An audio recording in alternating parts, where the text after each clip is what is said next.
Live from the Sinister district and the great beyonds. Good evening, everyone, everything, and all creatures of the night. I'm Michael Paul, alongside Mr. Curbs. Tonight we explore fairies, cryptids, and the haunting legends of Loveland Castle. Stay right where you are. You're listening to the Sinister district.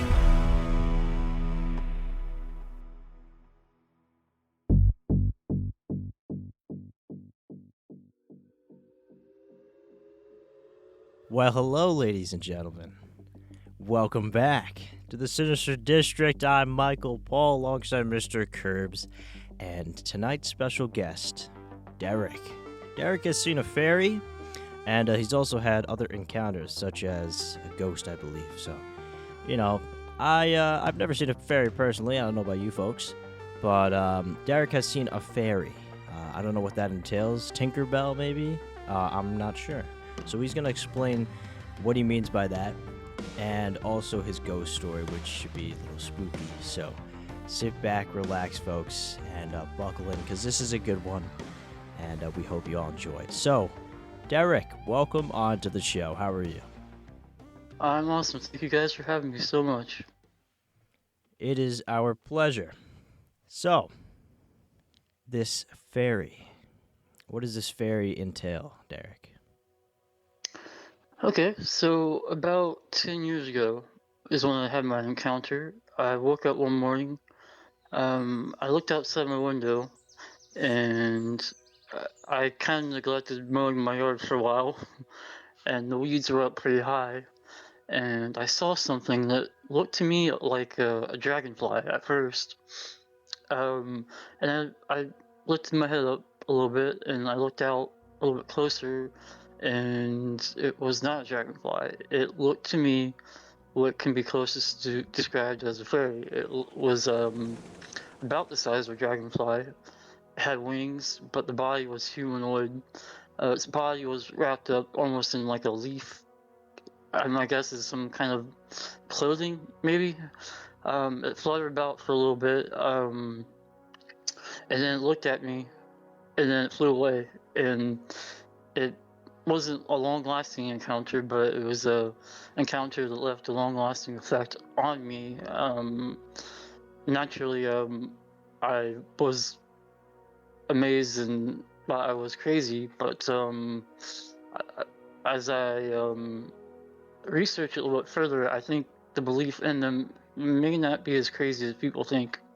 Now, what do you mean by a humanoid thing covered in leaves? Like, was it wearing a leaf outfit or something? Or was just... That's what it looked like to me, like it was a clothing kind of. Oh, okay. And what time of the year was this?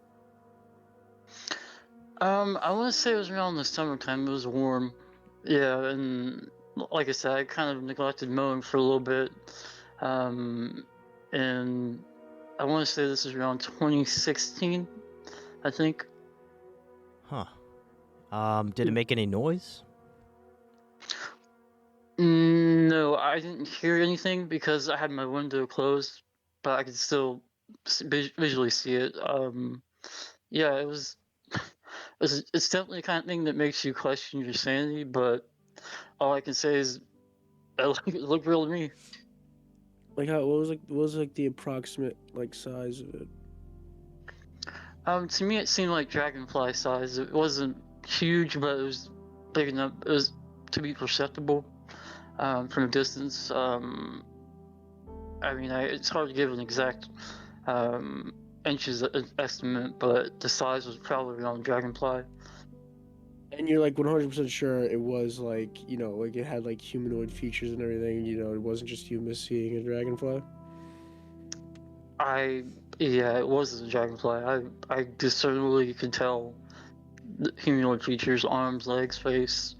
Yeah, it looked at me for a brief second, and as soon as it noticed me, it flew away in fear. And it's crazy because as far-fetched as it seems today, it wasn't that long ago that people took it very serious. In fact, Walt Disney himself was part of a secret society that investigated fairies, called the Fairy Investigation Society. That's so interesting. I mean, that's got to be part of the reason why he's created some of these characters in the movies that are fairies. That makes sense now. Oh yeah, yeah. And the thing that's funny too is when I read that, I took it with a grain of salt. I thought, well, he couldn't really believe that. But as I researched it further, belief in fairies was a prerequisite. You had to believe it. And also, the writer of Sherlock Holmes, Sir Arthur Conan Doyle, was a huge believer in it too. He wrote a whole book about it called "On the Coming of the Fairies" of 1920, where he goes into the history of fairies, his belief in it. Um, and I mean, it's something that sounds crazy, but not that long ago, people really took it seriously. What color was it? The skin appeared pale, and yeah, the skin was palish, I would say. Well, like, was it like a human skin color, or it was like, you know? Yeah, it was humanoid. To me, it looked female. I thought I could, but to the best of my knowledge, my memory, it did appear femalish, based on the head and the hair. Yeah, it's wild, but that's what it seemed to me, man. Wearing like clothes? To me, it looked like his body was wrapped up in like a leaf or grass, maybe. And what do like the wings look like? Almost dragonflyish, stereotypical, fairy tale looking wings, as wild as it seemed. I mean, do you have any idea what it was like doing before it saw you? No, I'm not really sure. Like, it just looked like something flying around the way any bug would, except it was just hanging out. Yeah, he's just hanging out. And until it saw me. Yeah. And then as soon as it saw me, it said nope and hightailed it. And yeah, it's crazy because if you look into the history of fairies, they're typically depicted as female, and if you go back far enough, they're based on, well, our beliefs as it goes back to something called a peri, the closest thing to it, and it was like almost like an angel that was like a malevolent force. It wasn't like a happy little fairy that we know of now in movies. It was considered an evil thing, and that motif continues into the Middle Ages too, where fairies were not nice. They weren't good. And so, as cool as it was to see something like that, it almost makes you think, what if it was a malevolent thing? Because historically, that's the way they were perceived and looked at, as not something good. And in fact, if you want to look at it from a religious angle, many people in the Middle Ages thought fairies were demons. They were known to kidnap people, murder people, abduct children. So I'm not really sure if what I saw was something good or something bad, but yeah, man, that's the history as best I know it. This is so strange. Ah. And so it just flew away. No other fairies or other things in sight. No, it saw me and noped out, which, to be fair, I do that when I see most people too. And was there any like spiritual things going on in your life at that time, or like, are you religious or? Yeah, I am. I grew up Christian. Actually, not to take a dark angle, but around that time, I did research the occult a little bit, Aleister Crowley and Satanism.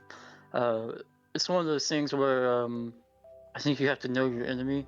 So again, it kind of makes you wonder: could it be a benevolent force? Because if you are a Christian, I think it's entirely possible that demons have the ability to take form of anything they want in order to deceive you.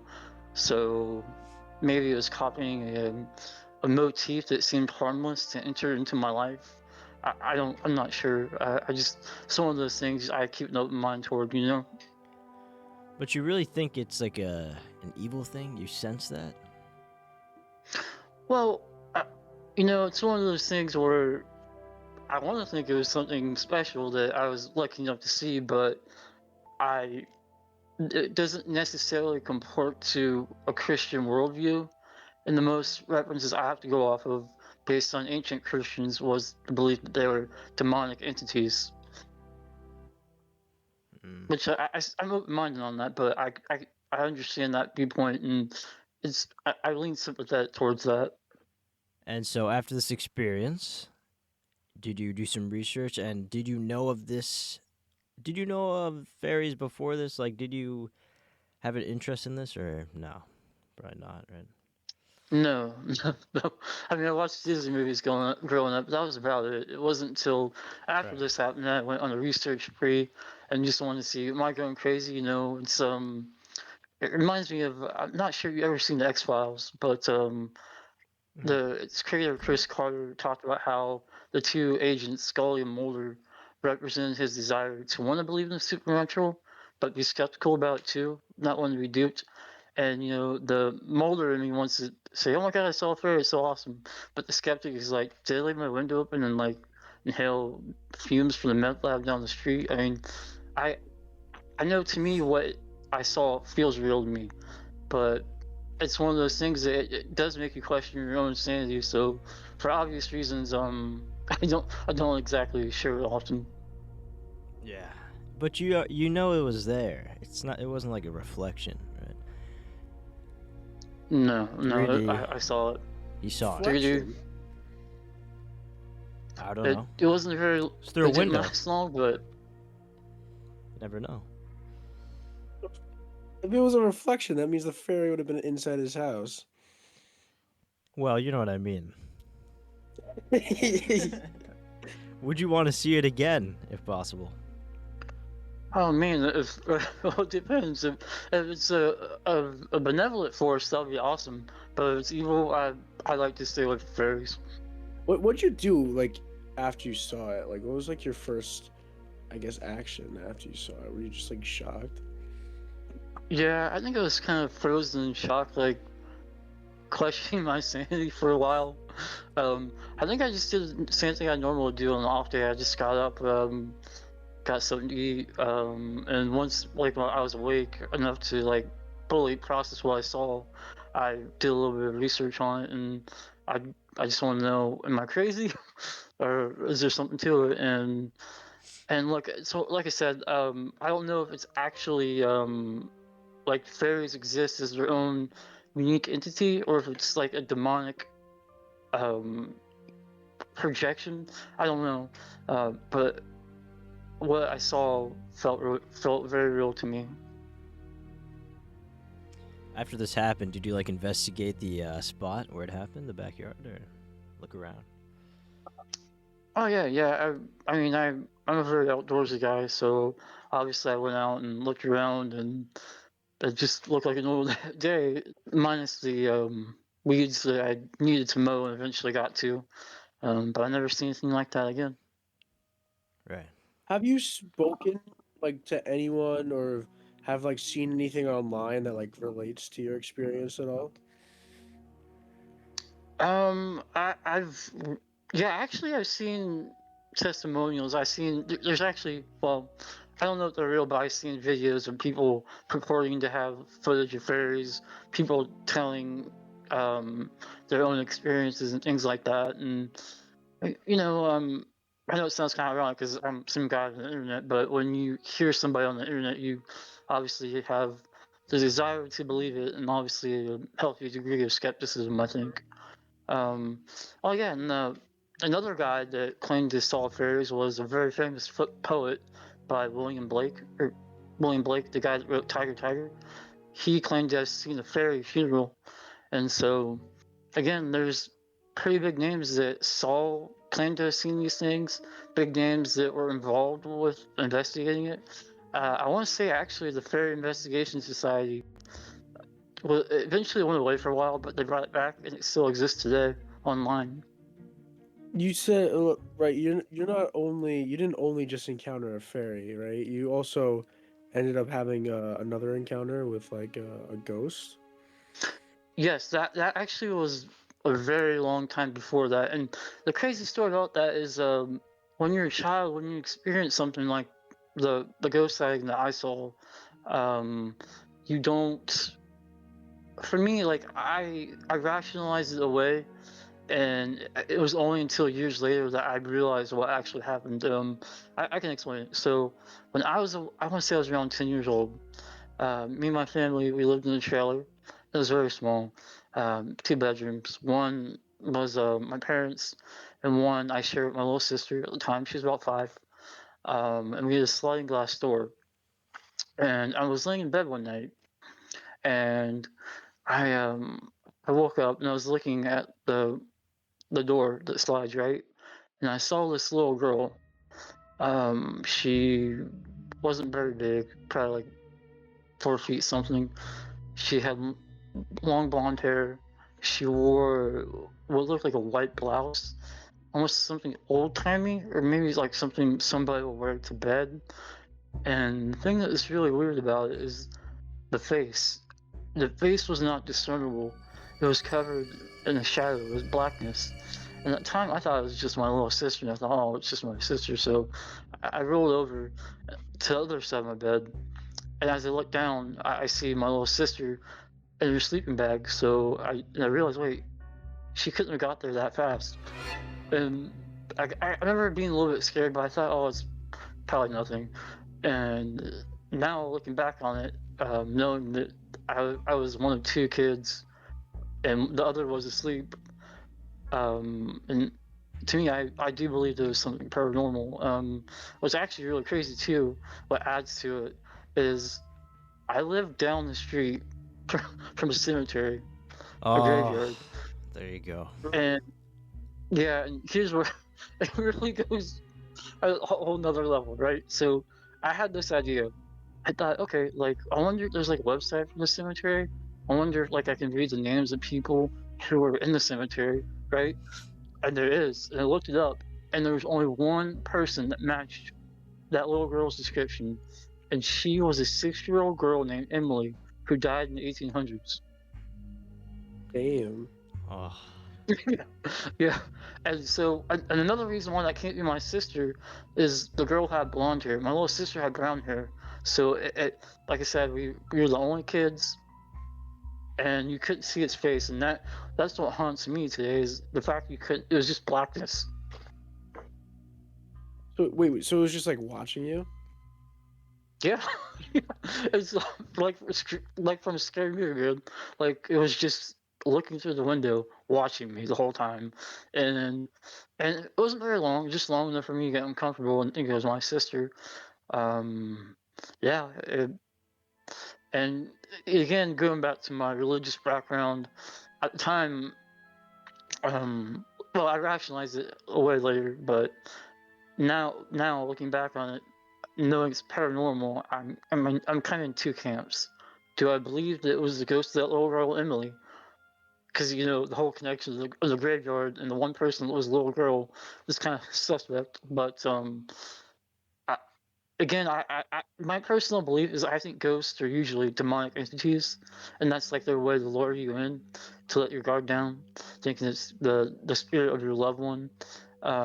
So again, I'm not sure which one it was, but yeah, that wasn't a real little girl. It's, man, it's a haunting experience. Actually, kind of crazy, especially since you're near like a graveyard and everything. Yeah, it was. It's pretty wild, man. I have to do a little bit of digging, but I could probably even show you the graveyard list. so she looked like a solid real person, or was she like transparent? No, she didn't look transparent. She looked solidish to me. And her eyes were But focused on you the whole time? no, I couldn't see her eyes. I couldn't see her face at all. That was the Oh, only right. thing I couldn't see. Her entire face was a shadow. But It you was total knew, blackness. but you knew she was staring. Well, yeah, I got that vibe because it was just standing there, Right. right in my direction. So it felt like it was watching me. Did she move at all, or just kept watching? Well, when I woke up, I didn't get out of bed.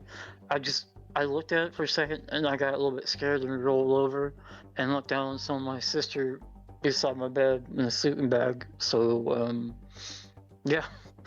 And again, it was another short encounter that had a long-lasting impact. Um, I don't know if it was a ghost. I don't know if it was a demon, but I don't believe it was a person. I just don't see it.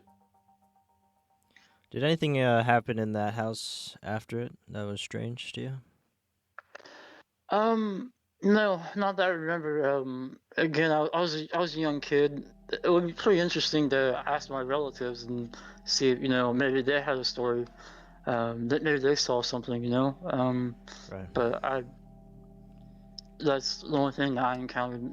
Yeah, and I don't know. It depends on if you want to go with the ghost angle. Maybe that might have been where she lived when she was alive, and obviously little children would be attracted to other little children. If you want to go with that route, if it was demonic, well, it may have been wanting to get closer to kids, to possession, influence. Yeah, that's a dark, dark subject.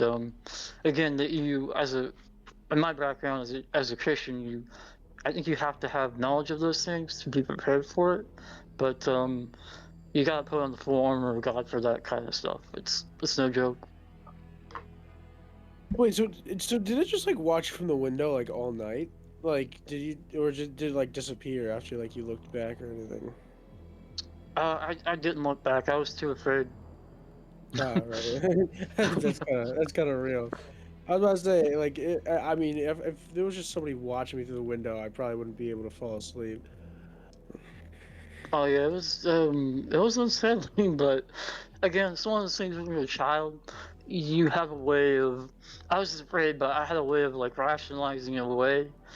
And now, as an adult with a better discernment of reality, I know that it wasn't just nothing. Um, yeah, I mean, I know my family. They've had other experiences.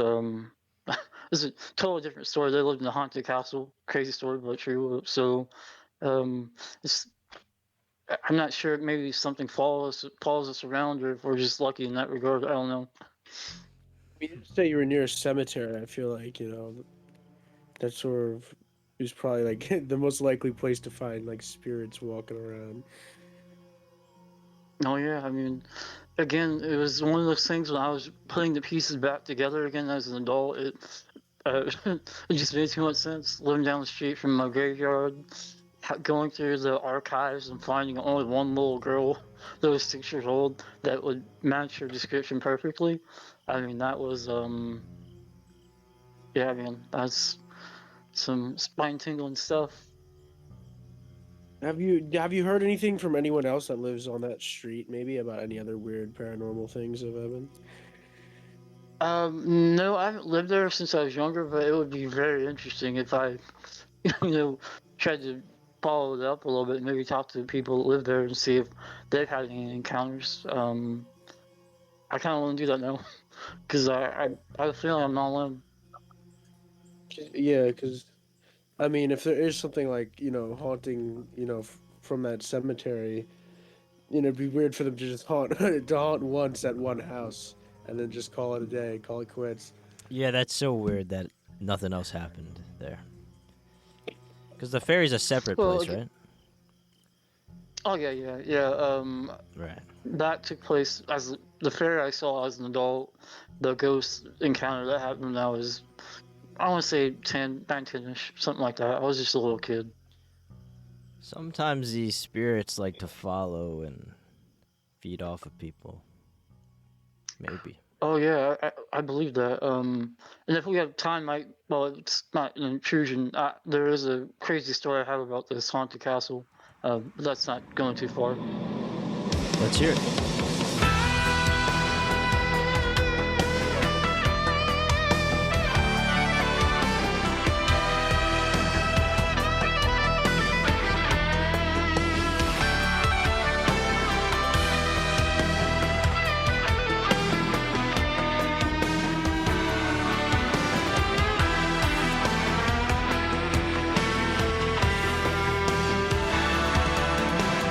If you'd like to talk to Michael Paul or Mr. Curbs, shoot an email to thesinisterdistrict@gmail.com. That's thesinisterdistrict@gmail.com. You can also join the Sinister District Discord server in the description. This is the Sinister District.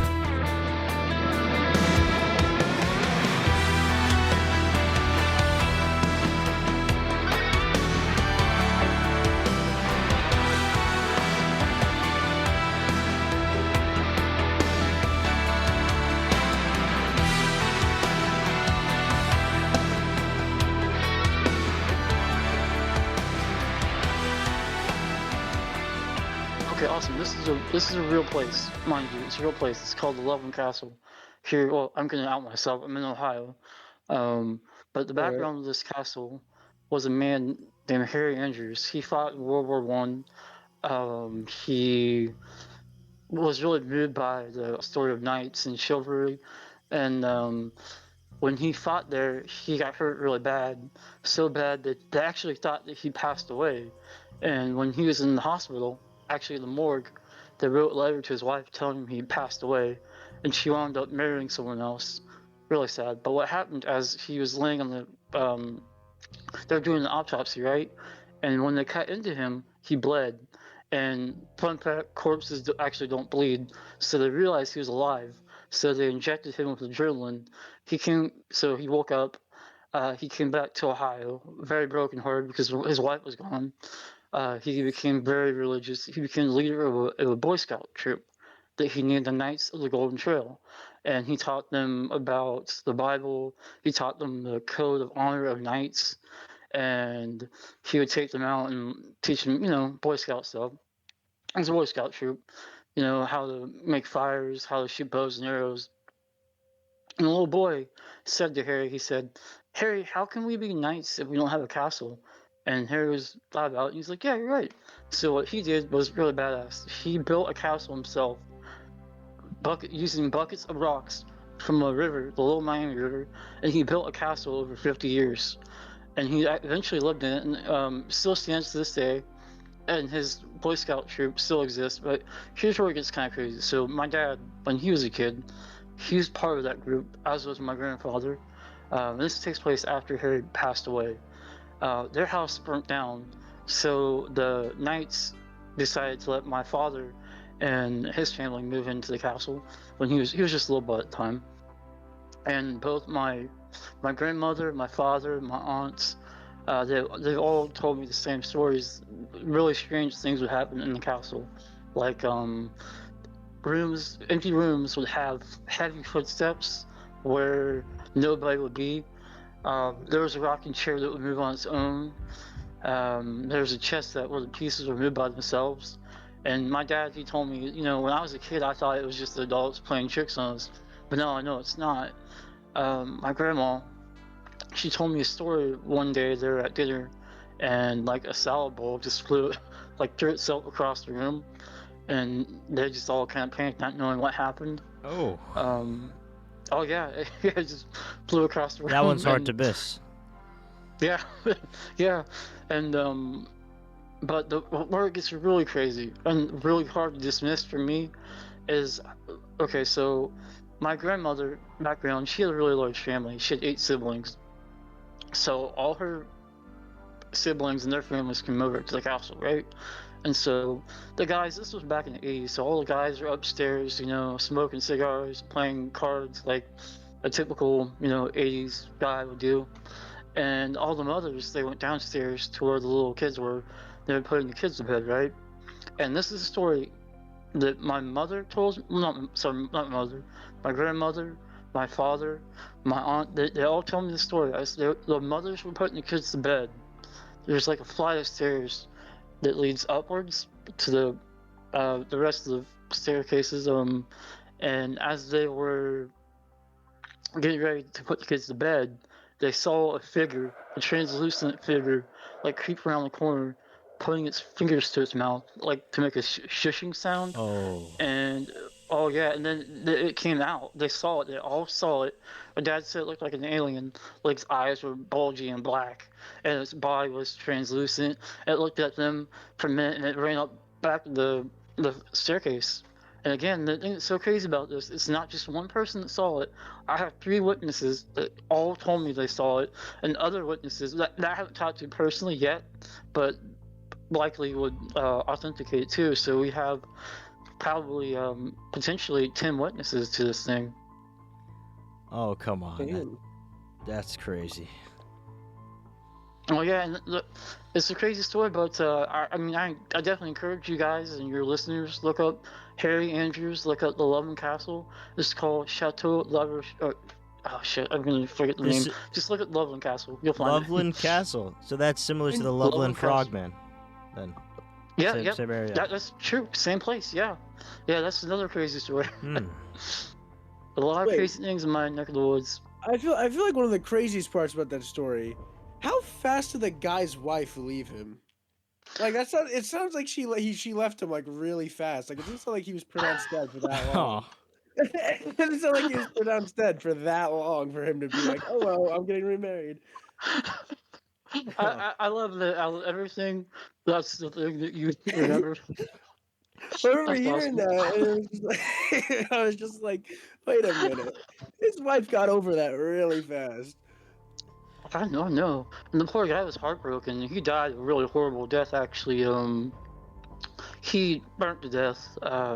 He was out one day burning trash, and he caught fire. And a lot of people today that don't know any better will say, "Oh, it's Harry that's haunting the castle." That's not true. That's not true. I know this because my aunt, who was a little bit older than my dad, told me that the ghost was there when he was alive, and that he used to talk about it all the time and say, "Oh yeah, you hear boots in the empty room. That was just the ghost." So Harry is not the ghost. And again, it kind of begs the question, like, is it a ghost? Is it a demon? I don't know. But yeah, even to this day, people still have experiences, and I highly encourage you guys and your listeners to look it up. It's all on the docket. I just looked it up. It says it's like a museum now, and you can rent it out for weddings. Yeah. Yep, you still have Harry's office. Oh, fun fact is a fun little tidbit. There's an American flag there that my grandmother, who came over from Germany during the Nazi era, made herself. Just a little fun fact. ooh. And so you never went there, though. I have not yet. I live about an hour away. I want to. I just haven't got around to it. Yeah, I just Googled it. It says there's been multiple accounts of people seeing mysterious dark figures and experiencing playful ghostly pranks. Mm-hmm. Yep. But like all these things are saying it's haunted by Harry Andrews. It's like No, Harry that's wrong. Andrews is wandering. So then, what do you think is haunting it? Then why is it haunted? Well, I know it's not Harry because, again, I have relatives that actually were part of his Boy Scout troop, and Harry talked about it before he passed away, how it was haunted. And in fact, he actually tried to. I don't understand it very well, but do you know the thing that people do where they take like a radio and they try to communicate with ghosts, right? Right? Spirit box. He tried doing that. Well, this was would have been back in the 70s, 80s. So I think he might have used a radio or something, but he's tried to see if like he could communicate with it. I don't know how that turned out, but that's what I've heard, at least. Yeah, I really do not believe that the ghost is Harry. That's not true. But what I do know, I'm pretty sure that he built it very close to Indian burial ground, if my memory serves me correct. So that Sure. kind of adds another layer to it. Yeah. Wait, so I kind of forgot. How did your family end up staying in that castle? Were they like friends with? So they were like friends with him, and he like did he lend it to them to stay in? So, I don't remember if this happened when Harry was alive or after he died, but what happened was my my grandfather was a part of Harry's Boy Scout troop. Once you graduate from it, you become a knight. My grandpa was a knight. He was a secretary, or no, he was the treasurer for the castle. So he was actually part of the group that helped kids, train kids and stuff. And my dad was what they called a squire. He was working his way up to becoming a knight. So after their house burnt down, the knights allowed my family to live there. That's all right. That's nice.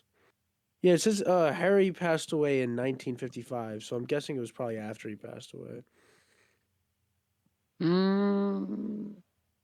think that's wrong. Right. He didn't die in 1955. That's what. I think says. that might be a mistake because my dad's not that old and he met her. Yeah, and- that's what I was. That's what I was gonna say. In order for your dad to meet him, he'd have to be pretty old. Yeah, that seems like an error to me. let me look Well, it I up. see here in 1981 he caught on fire. Yep, that's how he died. 1981? Yeah, he got Maybe- gangrene and wound up dying. Yeah. Wait, hold up. Wait, no, this is Harry Andrews' writer. Is this him? No, I think that's a different Harry Andrews. All right, yeah. Wait, hold up. I found 1890 to 1981. All right, that makes more sense. Yep, that's him. So maybe there was. I guess there's a different Harry Andrews out there. Wow, I can't believe he built this. This thing looks intricate. And mind you, he built up from buckets of rocks from the Little Miami River over 50 years. That night he used milk cartons to shape the molds, but he built it for 50 years and he died there. This is really So- amazing. This is like Oh, yeah, medieval so- times level building, but this was right recently in the 1900s. Wow. Yeah, and there's actually a little bit of it's a little different, but there's definitely a tragedy to his life that I could expand upon if we still have time for it. Yes. Okay, so fun fact, that poor guy, he got beat up and robbed many times. He would have a donation box that the knights would contribute to, and people used to break into it, beat him up, steal it. And my dad recounts when he was a kid that the knights would go up top to the top of the castle, and if people tried coming in, they would throw water balloons and rocks and stuff at them. And it was a crazy time in the 80s, you know. He was a really kind, sweet man who went through a lot of suffering, a lot of Christ-like suffering in my eyes, and he dedicated the rest of his life towards helping young boys become men, and that's such a powerful thing to me. He was a great man. I mean, yeah, it does seem like he definitely went through a lot of hardship, especially the way he died. I mean, he died at 91, which means he lived a long life, but he died from a trash fire, which I feel like is usually not the most common way for a 91-year-old to pass away. It's pretty tragic. Yeah, it's heartbreaking. Yeah, it doesn't sound right that he would be like haunting a place. No, he was a good, sweet soul. It was definitely haunted before he died. It just became popular since he built it and died there. That's probably just the most easiest connection for people to make in their heads. Yep, exactly. But that's not the true story. Now I wonder how the Frogman correlates. Maybe through that Indian tribe. We'll have to have an episode. Well, on I that. think he just lives in that same area in Ohio. Well, actually, there actually is a little bit of a connection there, believe it or not. I do tell. Okay, so remember how I told you that I could be wrong, but I'm fairly certain where he built the castle was pretty close to Indian burial grounds. Right. And again, this next part I can't authenticate, even though I've done a lot of research on the Frogman. There is a myth or like a folklore that it descended from a water demon called the Shanawak that was along the Little Miami River, which is along the same area where the castle was built. Oh, wait, so it was like spotted in like this around the same area as the castle. Yeah, it's a little bit complicated. There's a little bit of a the Frogman story is really wild. It's a really interesting tale of how it's kind of like a game of telephone. You know how it starts one way and then ends another. Yeah. Yeah, but the folklore usually goes that it was based off a water demon that lived along the Shawnee, or lived along the Little Miami River, and the tribe was the Shawnee tribe. Oh, okay. So a businessman driving near Loveland late at night said he saw 3 small humanoid creatures about 3 to 4 feet tall. They had frog-like faces. Well, it looks like there's multiple sightings, so it probably differentiates for different people. Apparently, in Loveland, every year in March, they have a Frogman festival. So, if you're watching this in March, happy Frogman Day. Yeah. Um. Well, if I could just add one little tidbit, in my opinion, it was actually an alien because this is an example of how I mean, like again, I don't want to intrude, but if you look into it, it originates from a UFO sighting and a guy that said he saw aliens. Fun fact. Interesting. I mean, has there been like any recent sightings of the Frogman? Is a lot of the sightings I see were like back in the day. Actually, Apparently, yes. there has. Yes, there was an alleged sighting that took place in 2016 where there's a photograph and a video. Um, it was a guy named Sam Jacobs. He purported to have seen it uh, around a synagogue. There's a lake called Lake Isabella, and if you YouTube it, there's actually video of what he saw. I don't know if it was real or not, but it's what he purports to have seen. Huh. You know what? I wonder if the thing that your family saw was the frogman with those big bulging eyes just ran upstairs. You never know. It's a possibility. It's all The truth connected. is out there. The castle sits right where the river and woods were, where the sightings happened. So, who knows? I mean, another encounter says one of them was saw a frogman holding a wand that sparked when he raised it. You got a That's just a magician. wizard. Yeah. So actually, again, I don't want to intrude, but actually, if you go back far enough, it was actually uh, it was a short order cook whose name was Robert Honeycutt, and he described aliens. And there's actually even there was a UFO sighting according to the Loveland the GOC. I can't remember what that stands for, but they're kind of used to observe the skies during the Cold War. But yeah, his sighting correlated to a UFO sighting. So fun fact. You think the Frogman is just like an alien frog? Well, so actually, he described them as being kind of like gray aliens, but like hunchbacks. So what he did say is that their mouths were didn't have lips. They had like like a slit mouth, and he said that their mouths looked like a frog.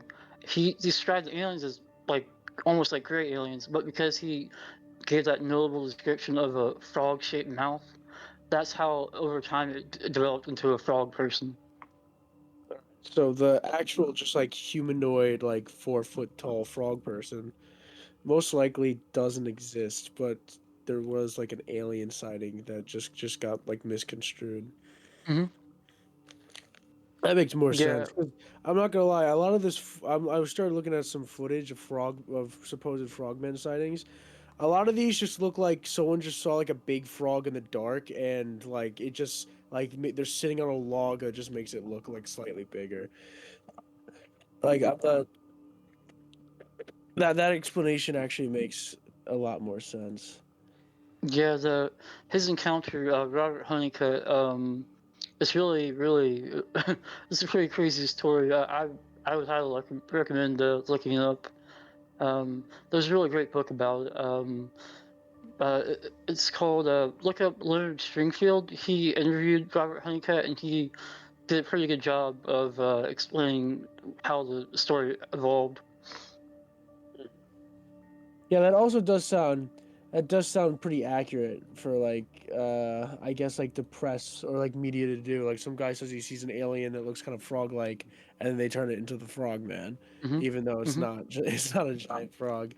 It wasn't a businessman that saw it either. What actually happened? It's really funny. So, the guy that I told you about actually was a short order cook, but the businessman that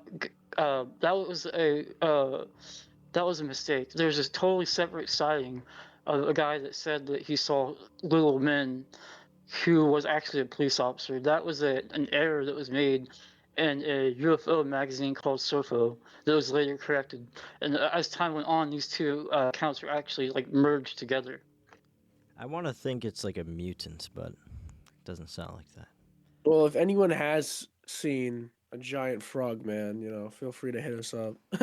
We'd love to be proven wrong. Or ghost squirrel, or... Well, I mean... What do you think about all of this, Derek? I mean, I hope you continue seeing things that are good, not bad. Like the fairy seemed not too evil to me, but we don't know. I hope so, man. I hope so.